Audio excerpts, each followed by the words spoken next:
Hello అందరికీ welcome to Srinavya Suman channel. ఈరోజు మన ఛానల్లో స్పెషల్ ఏమిటో తెలుసా? ఎగ్ ఫ్రైడ్ రైస్ అండి. ఎగ్ ఫ్రైడ్ రైస్ ఎలా చేస్తారో చూద్దాం. ఆ ప్రాసెస్ రండి. ముందుగా ఒక 10 పచ్చిమిర్చి, కొంచెం కొత్తిమీర, కొంచెం మెంతి, కొన్ని ఆనియన్స్, ఒక 10 eggs నేను ముందుగానే కొట్టి పెట్టుకుంటున్నా, కొంచెం అల్లం ఎల్లిగడ్డ పేస్ట్. మన రైస్ చలనం ఉంటుంది కదా, దాన్ని పొడి పొడిగా ఇలా చేసుకొని పెట్టుకోవాలి. నేను చూపెట్టినట్టు సేమ్ ఇలానే పొడి పొడిగా ఉండాలి. మనం నెక్స్ట్ ప్రాసెస్ చూద్దామా రండి. ముందుగా ఒక ప్యాన్ తీసుకోవాలి. ప్యాన్ హీట్ అయ్యాక ఒక 3 tablespoons ఆఫ్ ఆయిల్ పోసుకుంటున్నాను నేను. ఆయిల్ కూడా బాగా హీట్ కావాలి. ఆయిల్ హీట్ అయ్యాక కొంచెం జీలకర్ర. జీలకర్ర చాలా గోలింది కదా, నెక్స్ట్ మనం కొన్ని పచ్చిమిర్చి వేసుకుందాం. పచ్చిమిర్చి కూడా బాగా గోలాలి. నేను మెంతి వేయడం మర్చిపోయినా, మెంతి వేసుకోవాలి. కొంచెం మెంతి వేసుకుందాం. దీంట్లో మెంతిని కూడా మంచిగా వేయించాలి. కొన్ని ఆనియన్స్ వేసుకుందాం.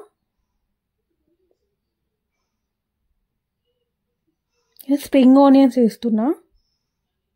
ఆనియన్స్ లేకుండా బాగుంటుంది, స్ప్రింగ్ ఆనియన్స్ వేస్తున్నా, అయితే ఫ్లేవర్ బాగుంటుందని. కొంచెం అల్లం ఎల్లిగడ్డ పేస్ట్, దాన్ని బాగా కలుపుదాం.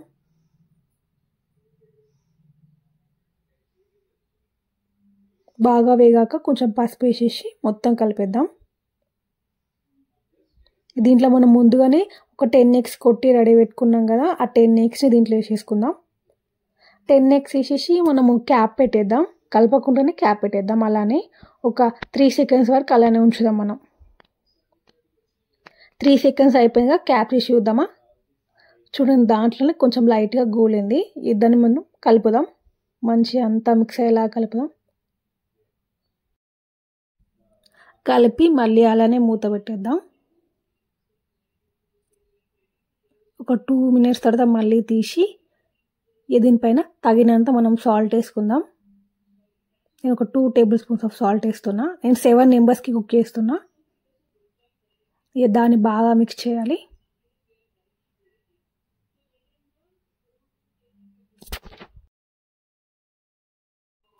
మన ఎగ్ ఫ్రై అయిపోయింది కదా, మనం రైస్ అన్న కదా, ఆ రైస్ తీసుకొని కొద్దిగా రైస్ వేసుకుంటూ బాగా కలపాలి. ఒకటేసారి మొత్తం వేసేయద్దు, కొద్దిగా వేసుకుంటూ కలుపుకోవాలి. అయితే అన్నిటికీ మంచిగా కుక్ అవుతుంది, ఫ్లేవర్ మంచిగా వస్తుంది. ఒక 2 minutes వరకు అలానే ఉంచి 2 minutes తర్వాత కాస్త కొత్తిమీర వేసుకుందాం మనం.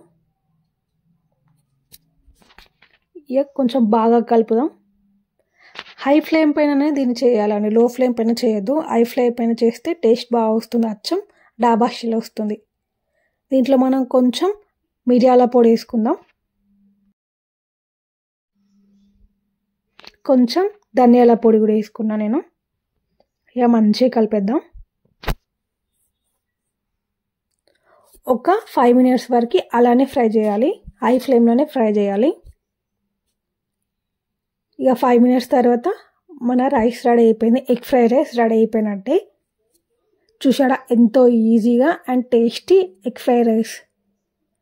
ఇది ఎవరైనా ఈజీగా చేయొచ్చు, బ్యాచిలర్స్ కానీ కొత్తగా వంట నేర్చుకునే వాళ్ళు కానీ అందరూ ఈజీగా చేయొచ్చు. లైక్ చేయండి, సబ్స్క్రైబ్ చేసుకోండి అండ్ షేర్ చేయండి.